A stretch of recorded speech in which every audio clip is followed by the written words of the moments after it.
Assalamualaikum warahmatullahi wabarakatuh. Kami dari kelompok 7 di sini izin kami akan mempresentasikan materi atau sistem yang kami buat, yaitu sistem pemanfaatan ulang air cuci tangan di wastafel menggunakan sensor kualitas air dan filtrasi. Anggota kelompok kami terdiri dari 3 orang, yaitu Muhammad Ilham, saya sendiri, Malik Isni Baitullah, dan Muhammad Rian. Latar belakang dari Latar belakang latar belakang dari masalah kami, fasilitas umum seperti wastafel seringkali menghabiskan banyak air bersih yang langsung dibuang setelah digunakan tanpa ada upaya untuk pemanfaatan ulang dari air tersebut. Hal ini menyebabkan pemborosan air yang signifikan. Oleh karena itu, diperlukan solusi yang dapat membantu menghemat air sambil tetap memastikan standar kebersihan terpenuhi, serta mengurangi pemborosan air hingga 50%. Jadi, kami ingin membuat suatu alat yang dapat mengurangi pemborosan air lewat wastafel.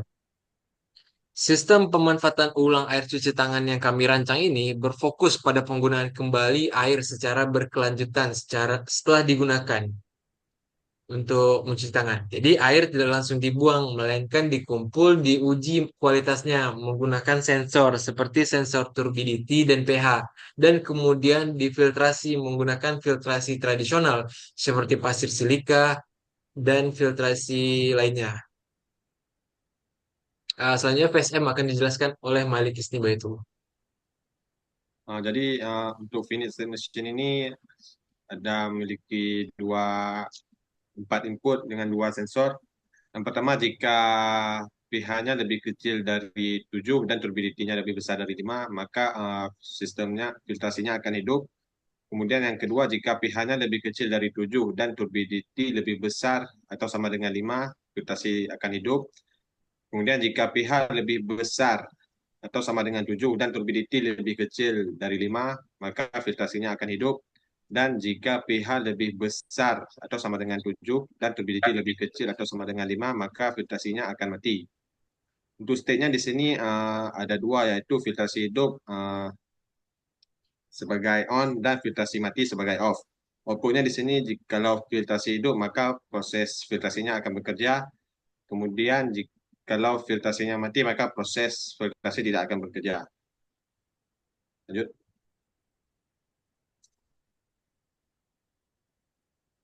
Kemudian ada deployment. Jadi di sini yang pertama ada power supply yang terdiri dari komponen power bank sebagai sumber daya sistem utama. Kemudian ada sistem utama terdiri dari komponen Arduino sebagai penggerak dari komponen lain seperti sensor pH, turbidity, microservo, pompa air, dan relay. Jadi untuk sensor pH di sini untuk mengukur tingkat keasaman atau kebasahan dalam air.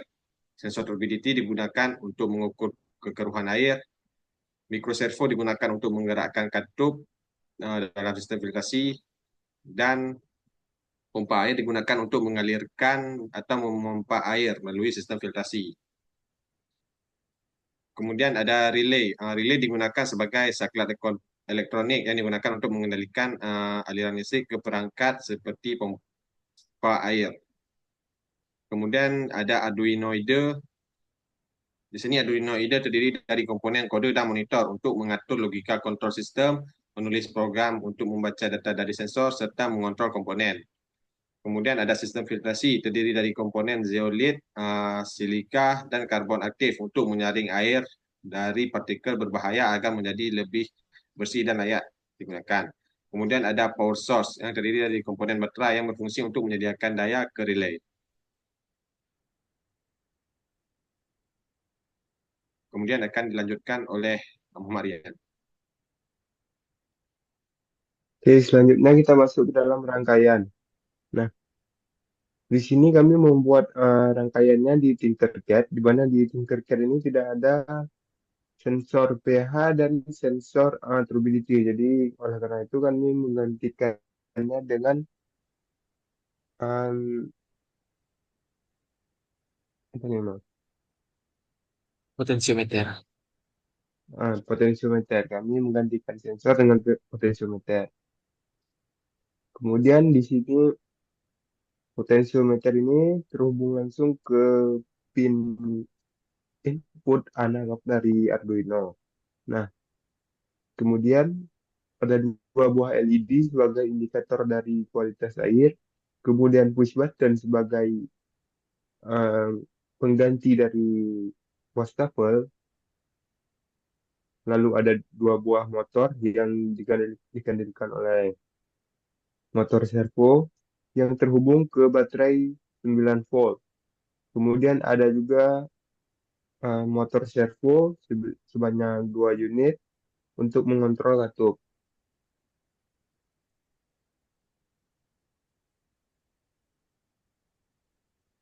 Nah, di motor servo ini terhubung langsung ke pin 0 dan pin 1 pada Arduino. Kemudian LED terhubung pada pin 9, pin 11 dan 12 pada Arduino.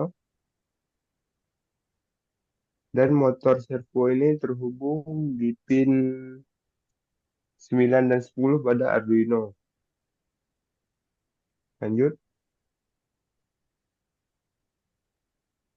Baik, selanjutnya masuk ke rangkaian 3D dari prototipe yang ingin kami buat. Jadi, sistem kami akan menggunakan tiga tangki. Jadi, tangki untuk penyimpanan air itu adalah tangki merah dan tangki putih merupakan tangki di mana letak sensor pH dan turbidity berada. Jadi, ketika air yang tersimpan di tangki setelah difiltrasi, air itu masih kotor, maka katup akan terbuka dan pompa air akan hidup. Air di tangki putih akan dikembalikan ke tangki awal untuk difiltrasi ulang. Jika airnya tuh udah cukup bersih, maka tangki katup di sebelah kanan akan terbuka dan air akan pergi ke tangki kedua. Jadi yang bagian kotak di tengah merupakan filtrasi kami. Jadi terdapat tiga filtrasi, filtrasi pasir silika, karbon aktif, dan zeolet. Oke. Selanjutnya alat dan bahan yang kami gunakan. Jadi pertama ada microcontroller Arduino yang sebagai otak atau pengontrol dari semua sistem kami. Lalu selanjutnya ada sensor pH yang merupakan sensor untuk mengukur asam dan basa dari suatu cairan. Lalu selanjutnya ada sensor turbidity untuk mengukur tingkat kekeruhan dari cairan. Selanjutnya ada microservo. Kami di sini menggunakan microservo sebagai penggerak untuk pembuka dan penutup katup pipa. Lalu selanjutnya ada tangki air. Kami menggunakan tiga tangki air untuk menyimpan air. Satu tangki diletakkan sensor, lalu ada tangki filtrasi.